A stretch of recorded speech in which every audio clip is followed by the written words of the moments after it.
OnChain with Emin Gün Sirer. Hi everyone, welcome to another edition of the podcast.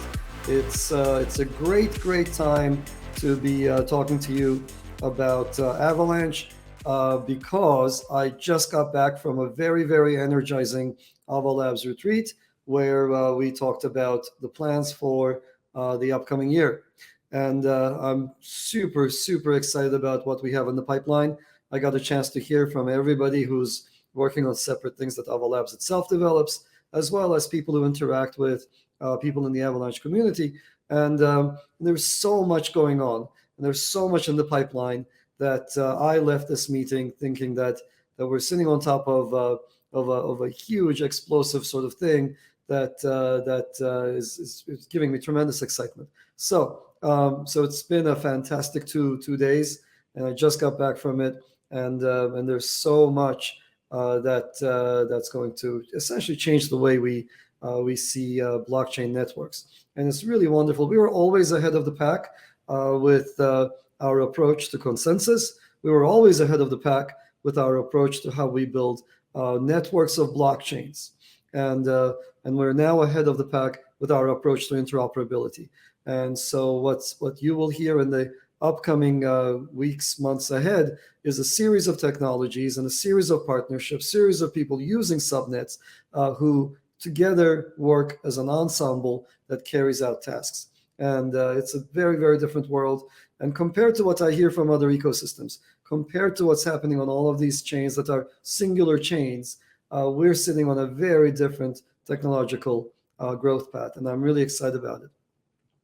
At the same time, the other thing that gives me a lot of excitement was the big release last night. We released Durango, and Durango turns out to be one of the biggest technical accomplishments that have happened in the Avalanche universe. One of the main things that Durango brings to the table is increased integration with Warp and an introduction of something called Teleporter that allows any subnet to communicate with any other subnet that includes the PC and X, the primary networks, to pass messages from one to the other. And then the world, the sky's the limit on what those messages represent and how they are used. What that means is anybody can build, anyone can build really flexible solutions for transferring value, for invoking services that do not reside on the same chain as them.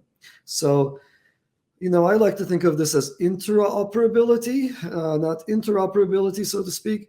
So that is to say, it's interoperability within the Avalanche ecosystem just got a heck of a lot easier, better. There's a lot more to come, and that's one of the things that we just spent the last few days discussing.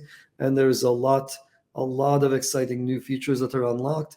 And the thing that I left with was essentially the resilience of our vision. We saw a whole lot of other communities get excited about all sorts of things and chase shiny objects that never panned out, whereas we've been delivering on this vision of multiple networks for some time, and we've been able to not have to do any pivots and to not give up on any particular direction. And in fact, every single thing we predicted technically has come to pass, and we are now, I think, months ahead of our competition in the blockchain game because of our focus on supporting multiple networks from the get-go. So I'm really excited about all of these.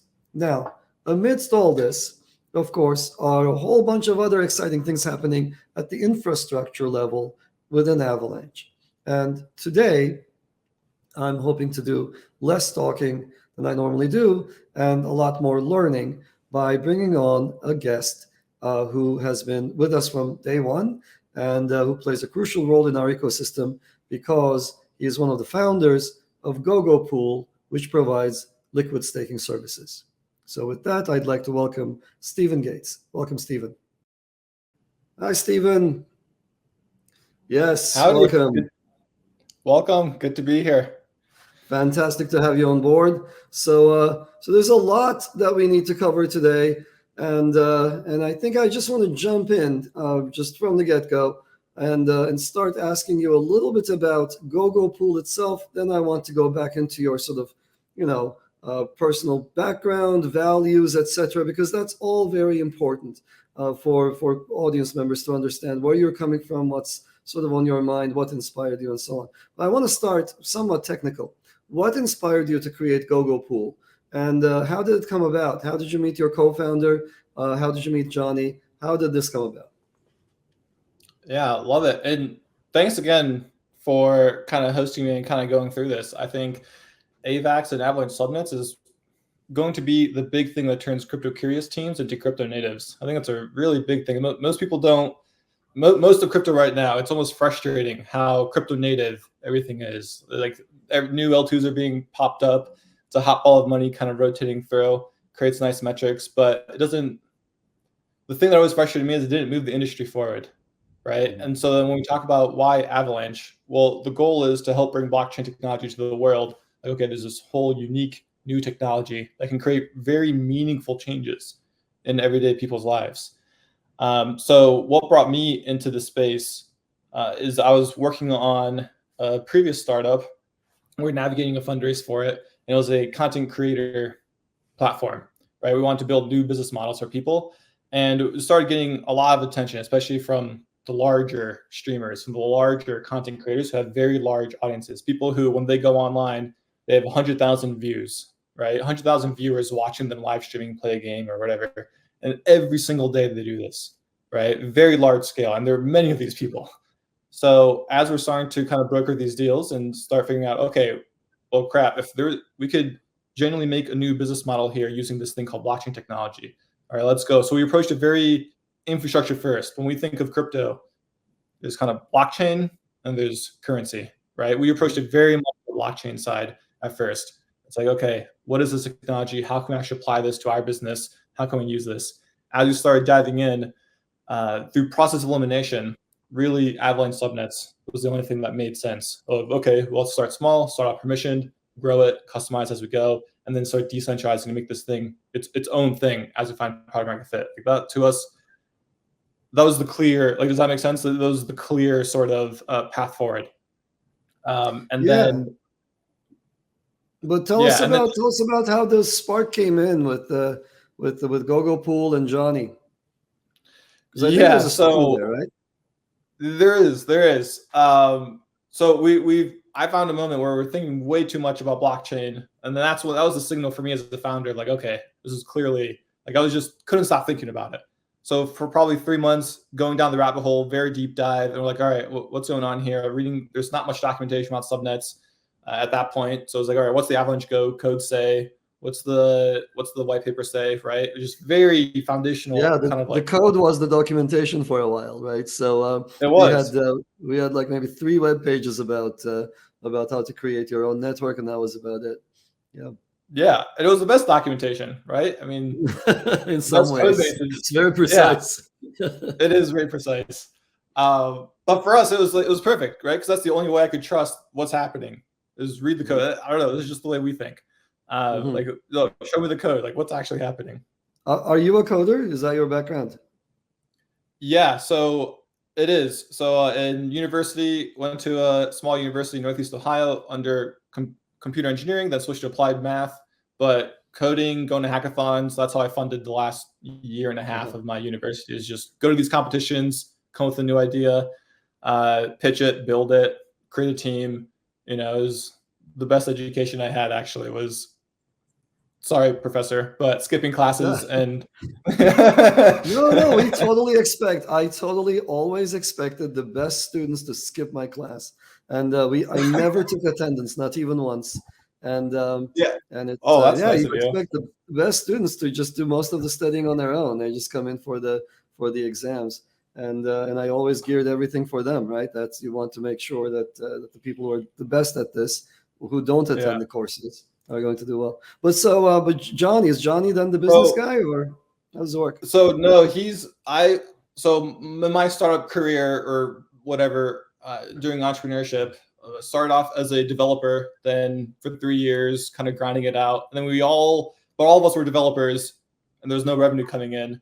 And so after like a year, everyone's like, all right, hold on, we need money. How do we do that? And then everyone pointed their finger at me like, Steven, you look good, you can talk to people, go out and figure out how to close sales.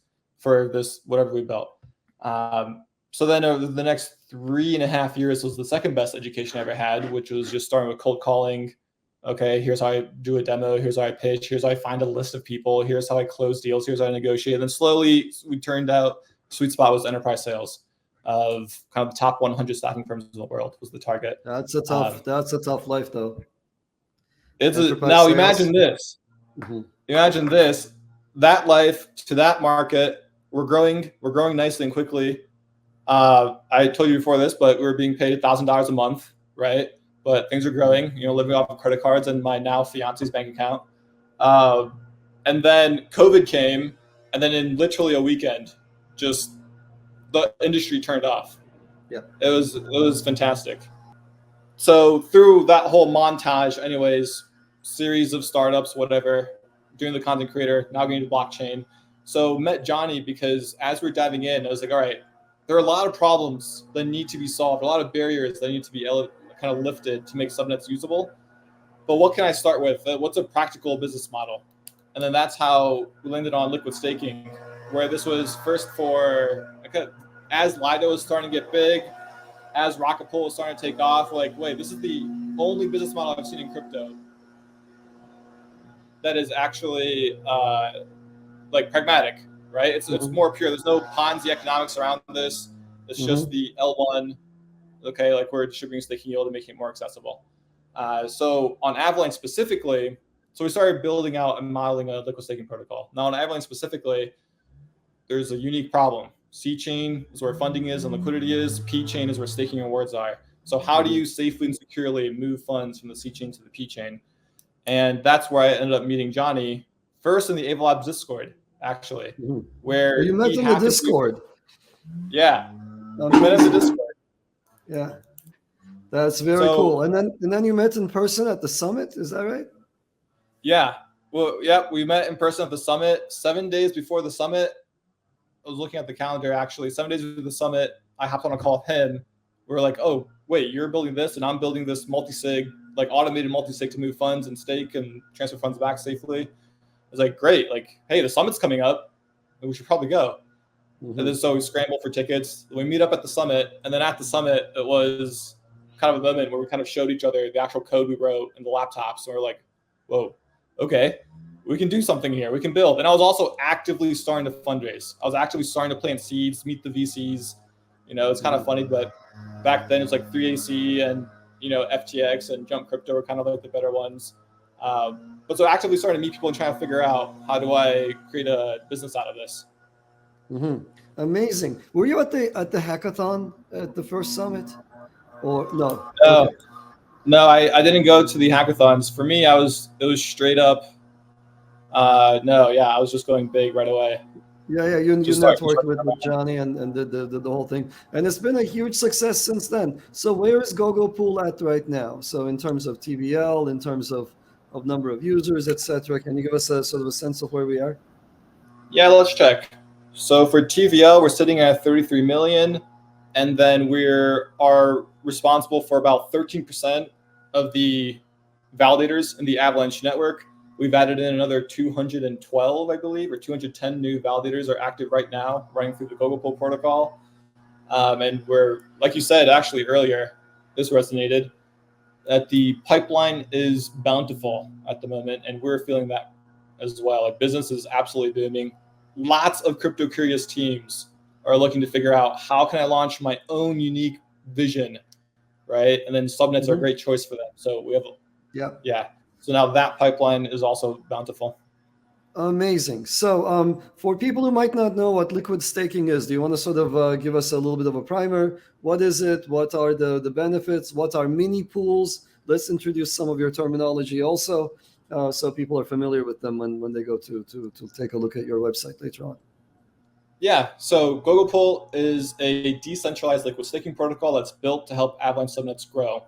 So unpacking that, for what is liquid staking? On Avalanche, it's a way to bring P-chain yield. That's where staking yield happens. It's a way to bring P-chain yield and make it accessible on the C-chain. So if you have a bunch of AVAX laying around and you want to earn yield on it and you want to have ultra convenience, then you can stake through GG AVAX. Now, what do you do with this GG AVAX? there's a whole other business model around being able to use it in DeFi. So if you're a savvy crypto power user and you want to, lever up, you want to play in Delta Prime, you want to LP with it, you want to earn extra token incentives. Now you have a way to not just use vanilla AVAX, but actually use this wrapped liquid stake token version of it. So your base unit of accounting is also accruing yield. That's kind of the big unlock for traders and DeFi-oriented people. And then for others, it's a convenient way to earn staking rewards while keeping my funds on the C chain. Yeah, so let me go through this, and sort of slowly try to digest. So normally I'd have a pile of AVAX, and I could do anything I want with it, but it doesn't get me any yield whatsoever.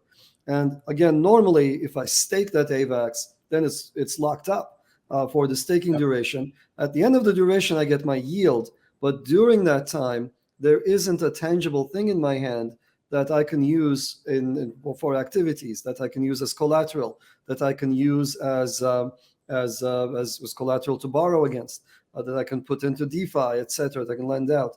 And it's kind of funny, right? Because that AVAX is locked up, and it's going to come back to me at the end of at the end of the staking period, and it would be wonderful, right? This is how the story goes.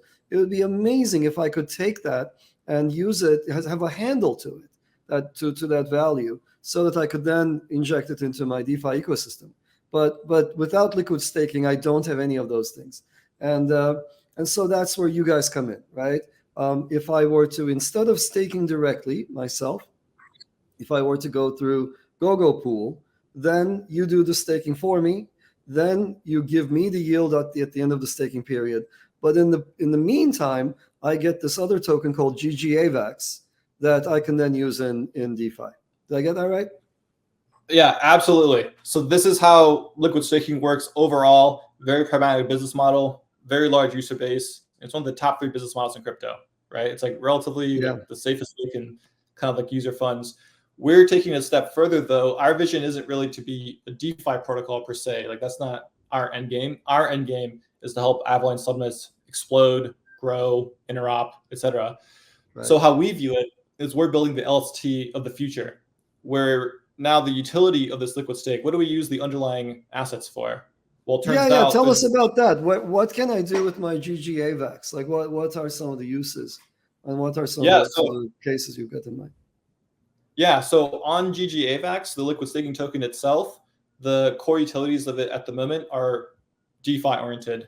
We announced Bloom, a framework, closed beta will be. We're doing some interesting subnet work with GGAVAX as well. That'll be announced. Not sure when this is going out, but that'll be announced probably end of February, middle of Feb, early March, somewhere around there. So in DeFi, the core use cases for it are, as well as for more LSTs. For us, we have a third one as well, but LPing with it. So now you can provide liquidity and earn extra token incentives. 2 is kind of lever up on something like a Delta Prime or a borrow lend market. And then so you can loop and earn more yield. And then the third use case for us is also it accrues MEV rewards. So we announced that now we have an MEV network, and this is something we've been working on for a very long time, but we haven't launched or talked about anything until, I think like 2 weeks ago, because we want to get it right. MEV is tricky, very, very tricky, and especially as networks grow, it gets even trickier. So we want to make sure we got it right. And we think we got it right this time. And now the extra MEV yield is all going back into the GGAVAX token, as well as now we're taking no commission on the token as well. So we're taking no fees. So GGAVAX is now single-handedly the highest earning LST in AVAX. That's amazing. So to wrap up, not only are you providing the staking yield, you're also collecting MEV yield and providing that to people who converted their AVAX into GGAVAX, right? Exactly, with no fees. Yeah, you guys should have picked a better name than GGAVAX. It's really hard to pronounce, but I think the value proposition should be clear. So at heart, you guys are infrastructure people. You provide the new infrastructure for not only the mainnet validation, but also for subnets as well, right? Yeah, absolutely. And how we see the bridge is all the underlying AVAX. The more GGAVAX that accrues to the protocol, that allows and incentivizes the funding of new validator nodes to get launched at a lower cost. And then now, again, there's 205 or something, 212. I forget what the actual number is as of a few minutes ago, but over 12% or 13% of the network is now running using these things, mini pools. And what are mini pools? Mini pools are validator nodes where the node operator brings their hardware, 1,000 AVAX, and some GGP tokens. By staking GGP tokens, they now get matched to the GG AVAX. So the more people that liquid stake, the more validator nodes will be net new validator nodes get created for the Avalanche network. Oh, hang on. So it's a two-sided market. So people can participate in your system not only as AVAX providers, not only as liquidity providers, but also as hardware operators. Is that right? Absolutely. Got it. So that's really fascinating. And what do you do against, so what are the risks? Let's maybe talk about that. So this is not native staking. There are additional and separate risks associated with it. Let's go get into those. Yeah. So the way we see it, two big risks, maybe three. First, smart contract risk, which is inherent to any protocol or any DApp you use. We mitigate that through security audits. They're all public online, through independent reviews, Code Farina, Zelic. So good auditors, we try our best. And we do not make changes very lightly. It's the end game is make all this immutable, right? So we hate just updating things, which goes against the Silicon Valley nature of move fast, right? It's always attention. So that's the first risk. Second humongous risk is counterparty risk. And that is specifically for AVAX, if you have a liquid stake token, anything to do with staking, again, funds collected on the C chain, but now somehow something has to move it to the P chain. So what is that something? For us, we mitigate this by building the first, and to my recollection, still the only multi-sig for the P chain that also serves as an oracle back to the C chain. So what happens is this multi-sig takes in funds or moves the funds from the liquid staking assets, moves those funds over to the P chain, stakes them according to the node IDs that many pool operators have submitted for their hardware, and then be able to actually relay and stream rewards back to the vaults, back to the C chain. So that's how we try to mitigate this counterparty risk. Third counterparty risk is a little bit smaller, but what if the node operator messes up? That costs rewards for the liquid staking vault. So for that, that's the second utility for the GGP token, where if a node operator has lower uptime, less than 80% uptime, their GGP tokens are now slashed, and then that gets redistributed back to make liquid stakers whole.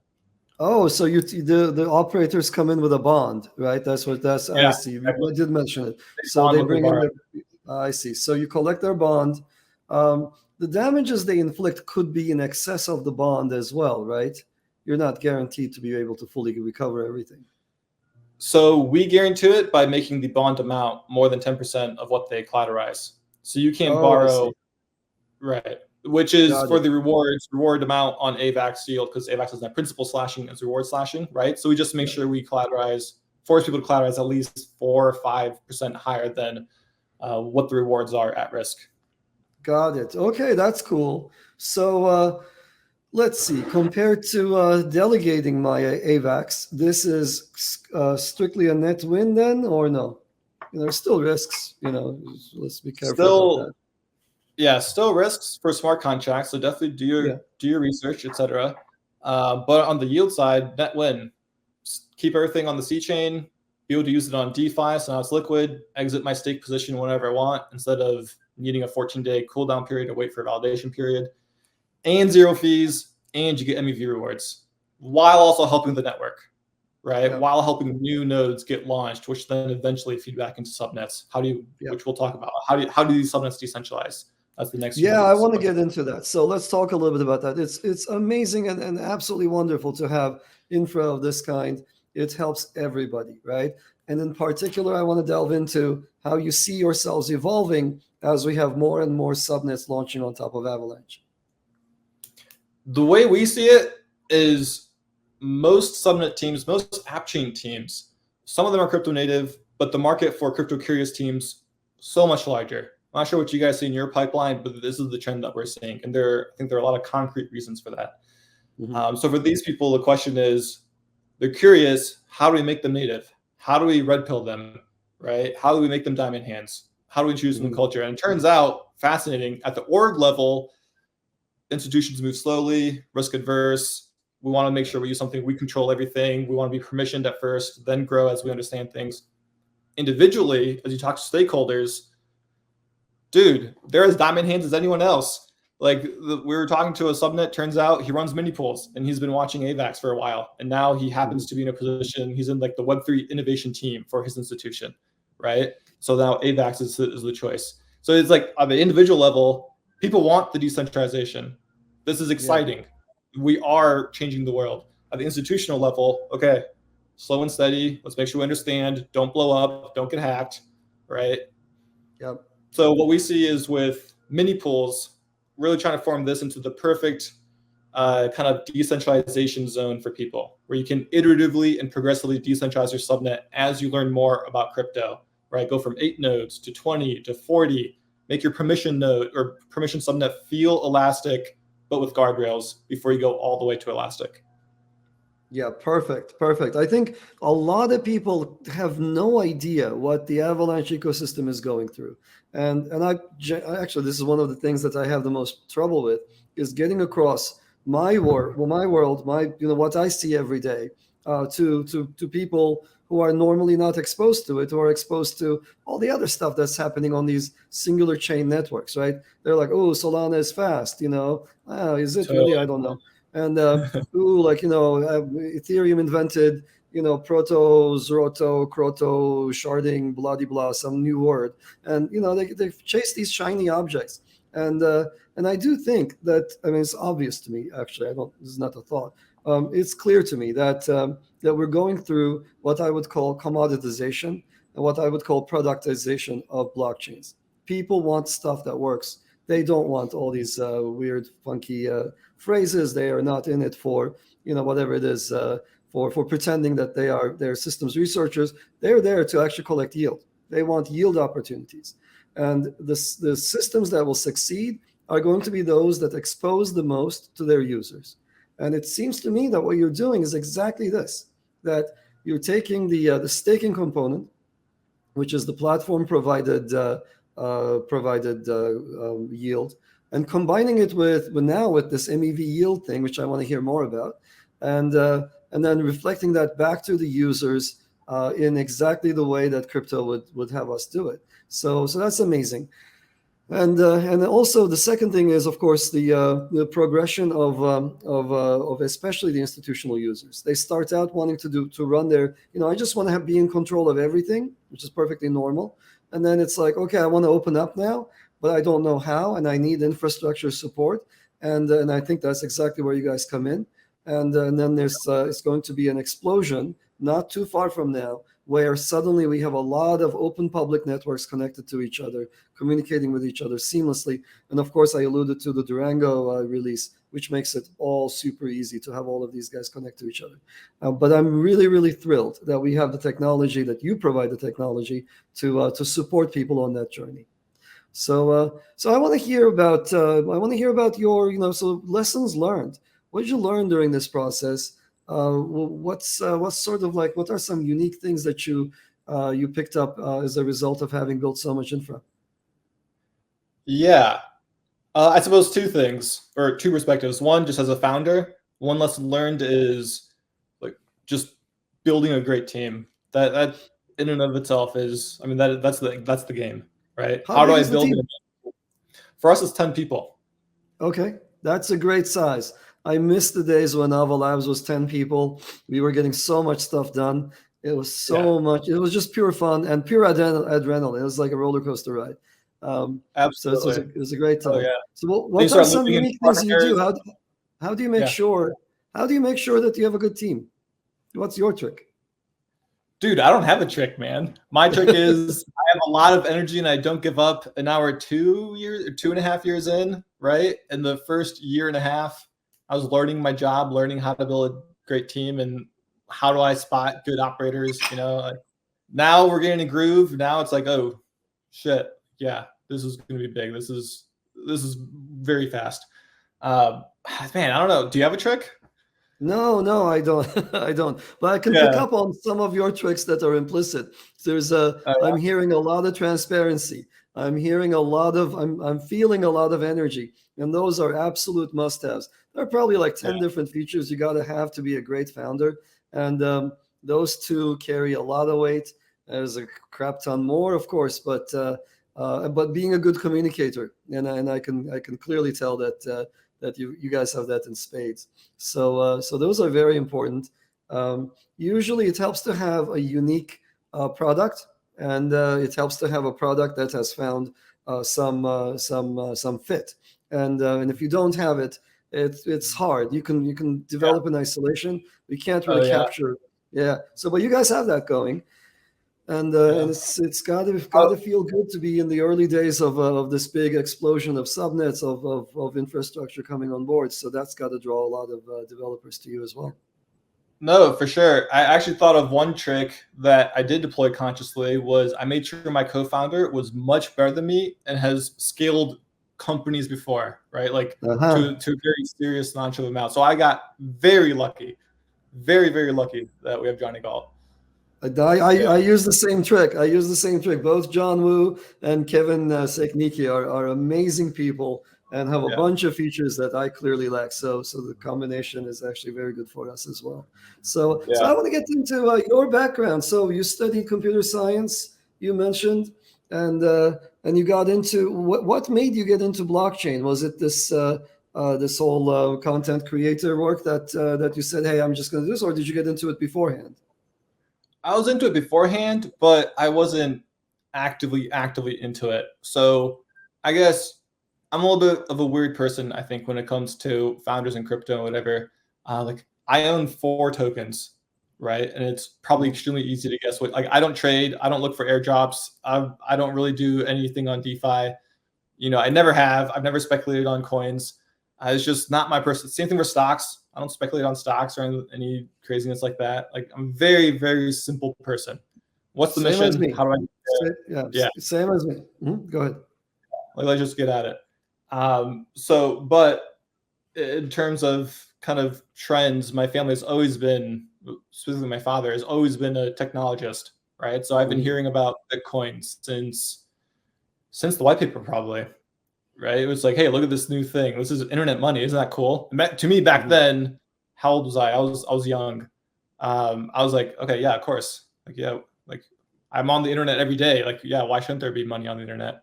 Right? Were you And in so, high school back then? About a decade and a few years ago? yeah, Or were you yeah, in undergrad? Around that time, right? Yeah. around that time, yeah, or early high school, I think. Yeah, so I'm 28. Uh-huh. Yeah. Yeah, the magic internet money was just mind blowing. I remember the first day I read the day I read the paper, and it was really, really fascinating. Of course, one of the first things I checked was, did this guy cite my work? And I was like, oh crap, he does not. Right, right. This is what every academic does, no matter what they Yeah, tell you. yeah, The first thing you do is, oh, well, did I get a citation? Because I did some stuff beforehand. And yeah, but then I was like, oh no, he's actually taken my stuff a huge notch upwards by adding consensus into it. So I had built a system that used proof of work minting. Not that many people know about it. It's called Karma, and so proof of work I had done it, and but I didn't have consensus in it. I was using classical consensus. So when I saw that Satoshi had merged the two, I was like, whoa, mind blowing. This is a huge, huge step up. yeah. But how do you manage? So now you're a founder, you're with Johnny. How do you guys manage the division of labor? How do you manage your personal time? So tell us a little bit about your Steven's life as a crypto entrepreneur. That's a Yeah. Well, first off, I would say I don't know if people should learn from me. I mean, we're just getting at it every day. It's like we're my schedule, like this is what happened. All right. This is my life as a crypto entrepreneur. I think this is a great way to sum it up. On Mondays, I have a few calls, maybe like 3. I usually pre-book a few calls too.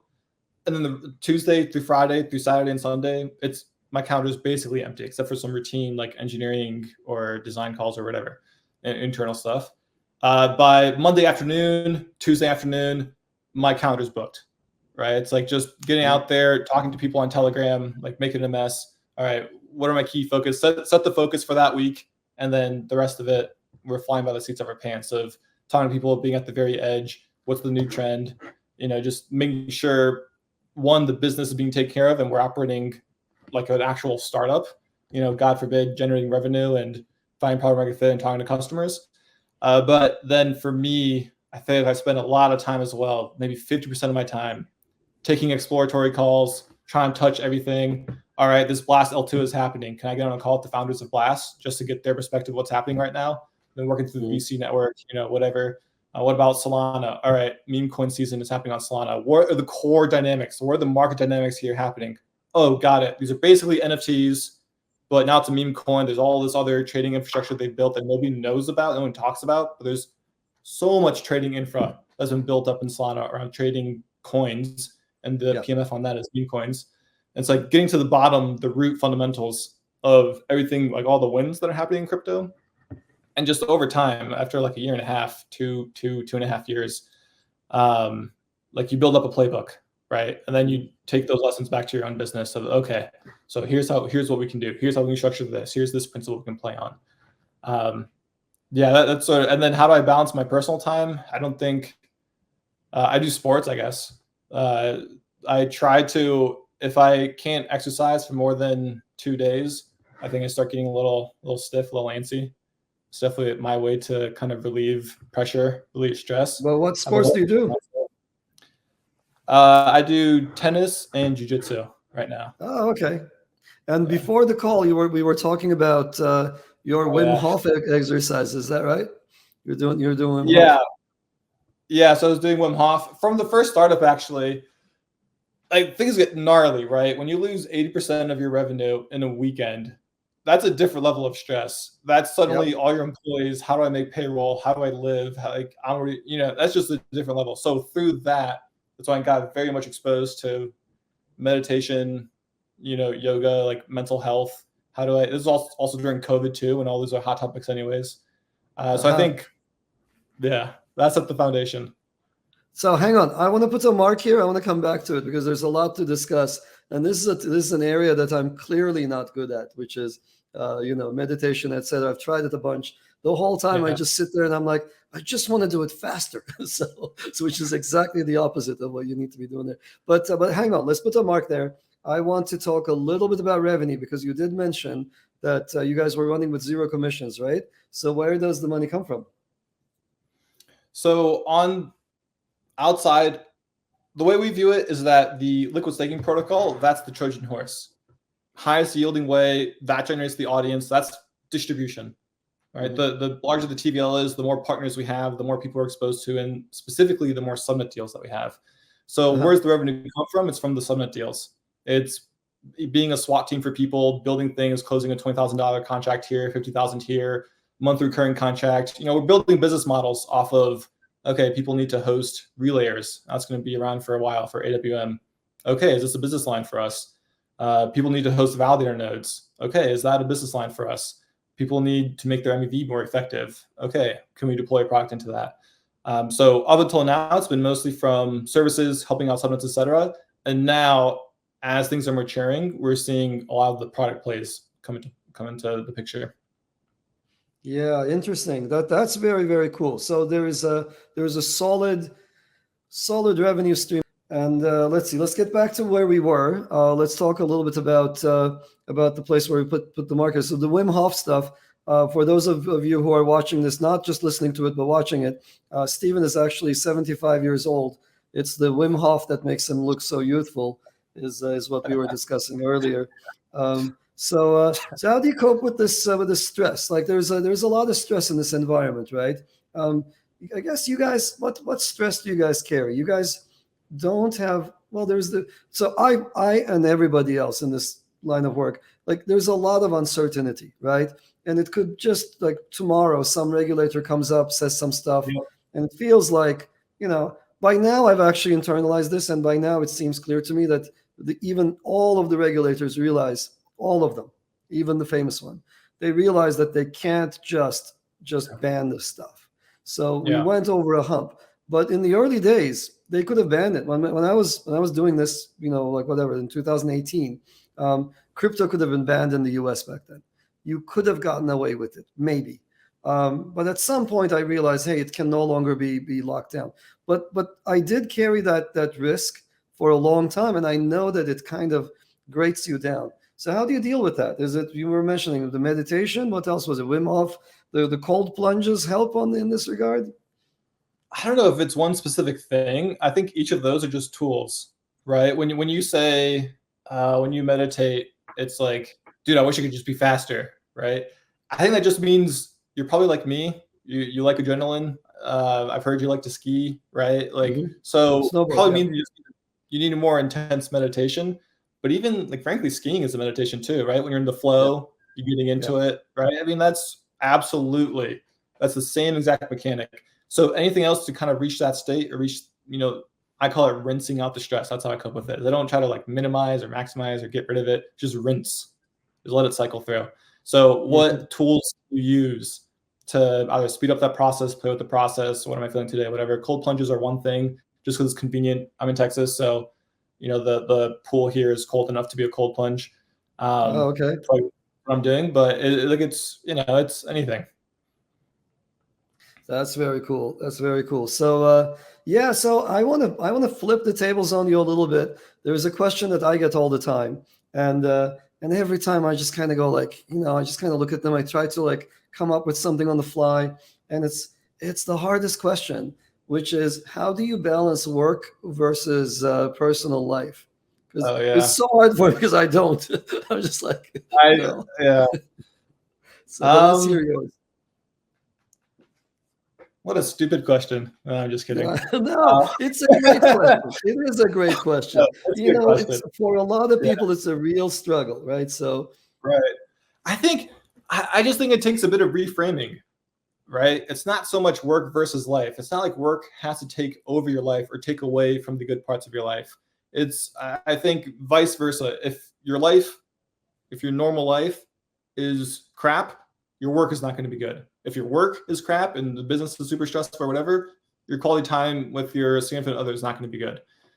So it's both. So it's not so much, it just takes a bit of reframing in my opinion. But I think I don't know, get good, I suppose. But I think it sounds like it's a struggle for you. It's definitely a struggle for me. But for me, it's sort of the lifestyle, right? Yeah, it's not a struggle for me at all. It's like a predetermined thing. Like the work is huge, and that's what I do. I enjoy it, and it's kind of become enmeshed, and I don't try to separate the two. Right? If you try to separate the two, you're going to be miserable.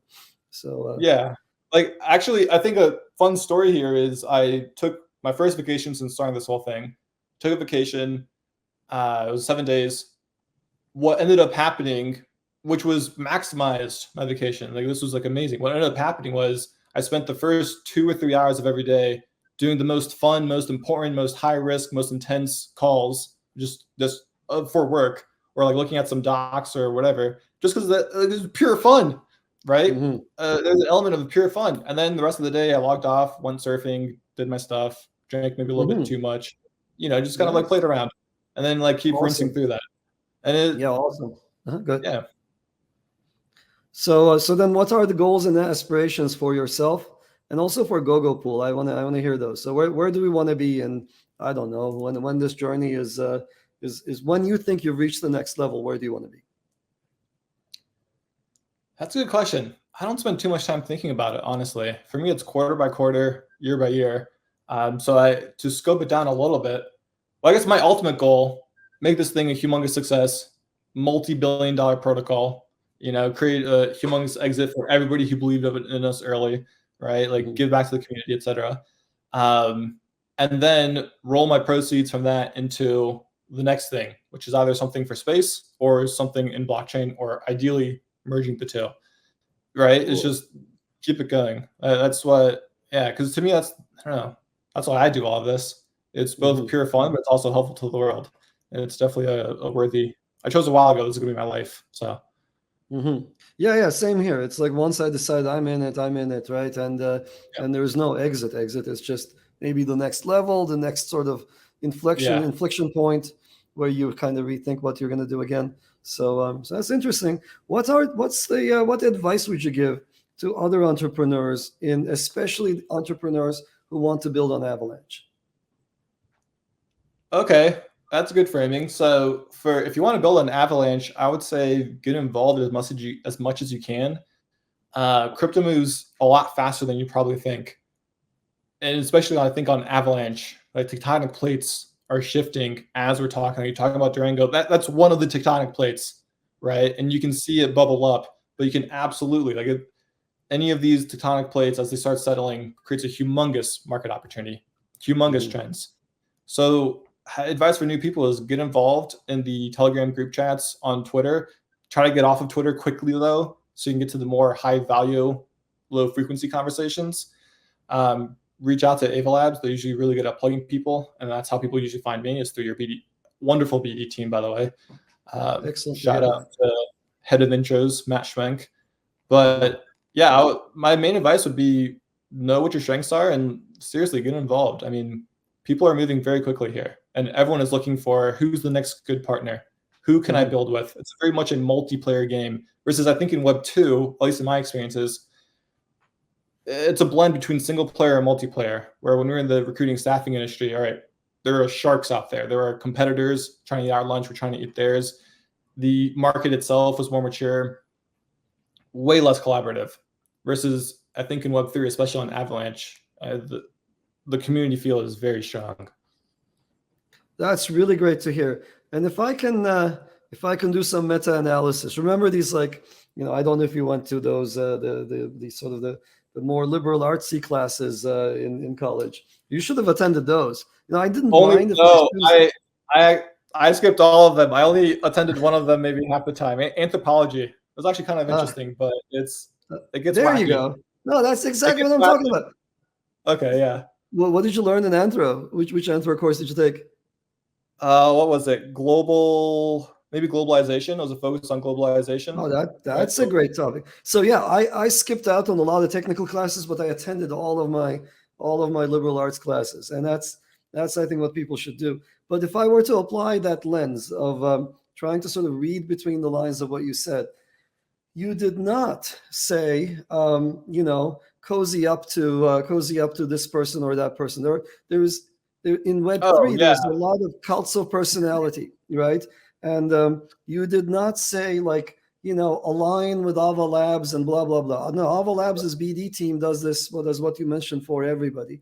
And there is, the people, like, look at what's happening in, like, whatever. Let's not name names, but there's no shortage of chains where there's a personality, and how successful you're going to be is simply a function of how close you are to that person. So you get all those people with the selfies and so forth, and you've got a lot of people who are trying to parlay selfies into money, and it's kind of demoralizing.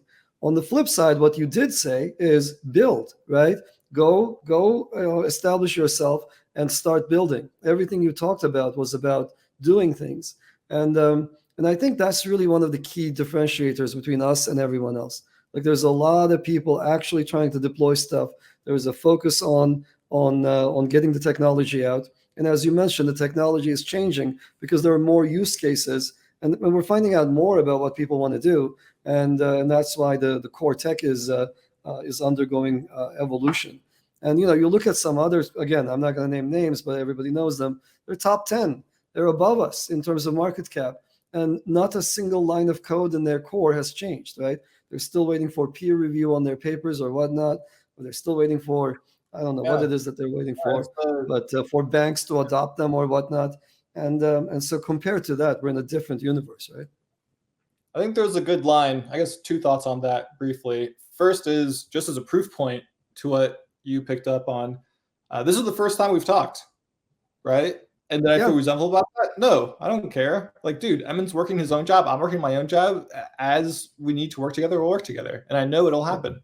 Like, it's whatever. And I think people, I think whatever. I think it speaks more about the entrepreneur or about the founder, if that's what they care about, versus what about shipping, produce some revenue, get some product market fit, create something net new, right? It's like, those are the partners I want to work with. That's like, if you're doing that, I want to work with you and I will help with you. Anyways, but yeah. I forgot my second point, but that's a good one to end on. No, that's a good point. That's a good point. I'm glad to hear this. So let me ask you about why Avalanche. How did you end up on Avalanche? You could have ended up anywhere else, but it happened to be Avalanche. What attracted you to us? I think it's the similar vision. I think it was just process of elimination as well. Like for us, like we really believe there's this humongous trend in the market. Like there's an increasing exponential need for people and their demand for having privacy, security, transparency out of all the apps they use. Like what is TikTok doing with my data? What is ChatGPT doing with my data? For a brief moment in time, Elon considered, how do I put some of the Twitter algorithm on the blockchain so I can service this need? He ended up not doing it. Why? Because there's nothing realistic, nothing pragmatic. So as we're going through it, and we were looking for our own use case, look, we need something high scale, we can control, scale, customize. Like what tools are there? Like what teams are seriously, like this is their identity. I think what we saw, we looked at Cosmos, Polkadot, Subnets, some of the early L2 movements there, like OP, kind of like their stuff was coming out. And we realized like something here feels funny. A lot of teams and a lot of things in crypto, there are, like, we talk about business models, we chose liquid staking. Like a lot of these business models seem a little funny. There's more financial engineering happen than actual engineering, right? And anyway, so then we started looking through Subnets and I started talking to Ava Labs employees and I started putting this picture together. Oh, right, no, this is a unicorn. They've raised a lot of money. They have very, very proficient operators in the seat. They're very serious about what they're doing. Like this is a partner I can work with. I can grow with this. And then we started looking to Subnets and then we start getting obsessed. And that's kind of the why Avalanche is, because it feels like we're both on the same vision of, no, the world wants this. People need a way to have more transparency out of the systems they use every day. Absolutely. So looking forward to the future, what are some of the trends, innovations, etc., that you are most excited about in Web3? Like, what do you see as like the next set of exciting new trends, and how do they relate to what you do? How do they relate to Avalanche?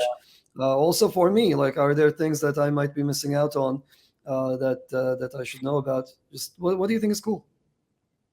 Yeah, I think interop is very, very cool. I think interop, and as creating your own novel chain or creating your own dApps become easier, now I bring my own perspective and then I get exposed to, oh, here are all these crypto native teams. What the hell are they doing? Oh, wait, some of this is actually interesting. Okay, let me dig in. How do I communicate with them? How do I actually integrate? One of the beauties of blockchain is that everything is open source to smart contract land, and you can easily interop with things. When we talk about network to network, though, that's the next kind of step function I'm looking forward to, which is now actually happening with Durango, AWM, all that stuff. So in terms of concrete for a business, what does that mean? We're absolutely organizing everything and betting big on, look, the biggest app chains in the world are choosing Avalanche. They're going to be very, very high scale right off the gate. All of them will need to decentralize. And also, eventually, all of them will want to interop with each other and want to do that on their own rules. So I think that's going to be the next humongous trend. I think for the average retail person listening, if I had to put a timing to it, it's probably at least 6 to 12, maybe 18 months from becoming productized and becoming accessible to, just people hanging out. But for me, in terms of business and what are we doing, I think a lot about that. So what do you think is going to happen to the liquid staking scene on Avalanche? You think it's destined to grow? Yeah, I think it's destined to grow. Absolutely. I think there's going to be a couple of big announcements and releases from not just our team, but other people in this corner of DeFi for sure. Where are we if we compare ourselves in percentage terms to Ethereum? I actually don't know. I haven't checked this at all. Oh, you don't know? Yeah, it's ridiculous. So Ethereum is what? 40% of all stake is being liquid staked, somewhere above 30. It's like 30 to 40, and most of that is through Lido. On Avalanche, it's a whopping 2%. Yeah, so I think we have a long road ahead in user education, no? I think it's also just the raw ecosystem. I think it's user education, yes, but I think it's less trying to fit. Like, look, liquid staking is a great DeFi product, and that's what exists right now in Avalanche. It just turns out people in Avalanche want more than just DeFi, right? Like, they have other things too. They want to play with subnets. They want to see the new meme coins. They want to see new things get created. It's not just DeFi. ETH is the DeFi chain, right? All whales are there. All liquidity is there. From there, everything is just a hot ball of money kind of rotating around. Like, we saw it a little bit for Arbitrum. OP Stack had its moment. Now it's rotating into Solana. After Solana, is going to be something else, right? It's cool, but it's not the next humongous trend. And I also hate just copying what other people are doing. It just never works, right? Like, it worked for Lido because of a few key characteristics. On Avalanche, what I'm excited about is I think liquid staking will transform much more than just a pure DeFi play. It's now going to make sense to a much wider variety of users. And frankly, that's where I spend most of my immediate time right now, talking to people. Hey, are you liquid staking? Why are you not liquid staking? What would you need to see to start having these attributes, right? Because the raw value prop of liquid staking is there, but just the utility of it. Why would I get off my butt, unstake and restake through this? There has to be something compelling. And I think this whole idea of commercializing blockchain networks, that's kind of, I think you mentioned this earlier, but that's how we see it as well. Blockchain infra is getting pretty good, but it's absolutely being commercialized, right? Like, crypto curious teams are coming in. How do I build practical businesses off of this? I think liquid staking is going to be a core. It's going to be the main business model of how to blend people from crypto curious to just crypto native. But that needs a lot more utility. We need to reprogram what can happen with an LST. I think that's happening on Avalanche first and foremost. No, I'm really, really thrilled about what liquid staking can do for subnets, especially for people who want to grow their network from something that's small and closed to something that's widely open. Where also, I think in the process, you're going to create something that Kevin and I have talked about for a very long time, which is the validator marketplace, right? You guys are the operators of that marketplace right now, and you are already bringing this two-sided thing together, and that's an amazing functionality. It's only going to grow from here. Yeah, it's exciting, and I'm very excited to give our own twist on it. I remember there was one team that launched a marketplace or other marketplace attempts throughout crypto and like different skins. We kind of don't like any of them. We don't think most of them. I would make a bet that out of all the founders on AVAX and probably most of the founders in the rest of crypto, I guarantee I talk to customers at least twice as much as they do. Like, there's just no way somebody's schedule has more customer calls than I do. Like, and just what people want, I think, is drastically different than what is being serviced right now. People don't realize where the trends are moving. And I think the validator marketplace is going to be extremely compelling once we launch it. It's going to be extremely compelling. Can't wait. And what are we supposed to do now to combine blockchain with space? I've been thinking about this for a while now, actually. There must be something cool we can do. There's so much room on these rockets. And when I was at Cornell, there were all these clubs sending out little satellites into space. So I can't wait to see what some clever person is going to do with this stuff. We haven't seen any of it yet. It's like, the Bitcoin folks were sending out blocks, like block dissemination via satellite. That's easy stuff. It doesn't really do anything for anyone. But there's got to be some cool stuff there, no? No, for sure. 20 years out. Yeah, I'm not sure what those are yet. I'm a little focused on the current mission, but I think two things pop to mind. One, but I'm sure between you and I, we can figure something out and find the right person to launch an Avalanche validator node into space, right? Shouldn't be that hard.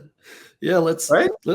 I think I don't know if we've conquered all 5 continents, but I think next up is space and moon, right? So I don't know if anybody ever ran something from Antarctica. I think that's missing. So I've got one more continent to go, I think. That's interesting. Okay. But yeah, no, this is great. So let's see. Let's end up on a happy note. Although it was all happy, but let's end up on a futuristic note. So what's next for you guys? What are you looking forward to? What are your aspirations from a year from now when we talk again? Hopefully, where are we going to be? What are we looking forward to? Yeah, look, we really think that subnets are popping. The pipeline is bountiful. I've never seen anything like this. it's really happening, and people have such wild creative ideas on what to do with the infrastructure. So where I think this is going is like, look, we're working very hard at making it, if a cloud exists, it's now really easy to get a dev net. It's becoming practical to get started to do that 0 to 1 moment. Go from 1 to 10, that's where GoGoPool comes in, start expanding. Very excited about that. That'll happen sooner than people think. But then also being able to bridge all of that from crypto native, bring it back into the subnets and having an in-wrap between here's kind of more institutional team, and then being able to bridge using liquid staking back to people. I think it'll be amazing. And I'm very excited about all of this is actually an interesting trend. Maybe this is something you're missing out on, is meme coins on Solana are meme coins, and their culture and their trading and they're interesting. Meme coins on Avalanche, more and more, these people are getting wild ideas about how to use subnets. Like it is very creative. There's the design space around, look, I have a meme coin, but now I'm also going to have a subnet that does something specific to our culture, to what we're doing, even something more hardcore utility, like build a business model off of it. I think we're going to see a lot more of that, and they're getting a lot of support as well. I think that's going to pop off. That's great to hear. There is a lot that's possible. And okay, well, look, if I can rant for a little bit, so when you build up platforms, right, you build some new functionality. You have like all these like ideas in your head for what people can do with it, but it takes forever for people to really run with it, right? So we built the C chain, and C chain went unused for the first umpteen months. Right? Nobody was doing anything with it. We were the very first L2 on Ethereum, and at the time when they were like, maybe rollups can do this, that, we were actually we could have been shedding load, but people weren't really using us. And then suddenly, of course, they realized what they could do, and it exploded from there. In a similar fashion, coins that are used for applications could power subnets, where those validators use those coins to do things in the external world outside of the blockchain ecosystem, right? Yep. And so there's so much you can do. And suddenly your coins could be API keys to other services in the real world in Web 2. Your coins could be, God knows what, could be anything. Could be powering IoT devices. And there's so much one could really, really run with. And so I kind of sit here, I'm like, I would love to fork myself, right? So that, so that I could actually remain concentrated on what I do. And my fork could go do all these application level things that I know are possible that people aren't doing. But it's great to hear from you that they're exploring this. No, it's happening. It's incredibly exciting, incredibly fun. We sort of have a policy now if it's a yes and call for everything, because people have amazing ideas. They're just trying to figure out how to make it reasonable. Now, some developer has to actually code it, and you can't bullshit a developer, right? You can't. There's no vaporware when it gets to that level. So that's where we spend most of our time. I'm just incredibly excited over the next 3, 6, 9 months, kind of what these teams come up with, and we're doing everything we can to help accelerate their launches. Perfect.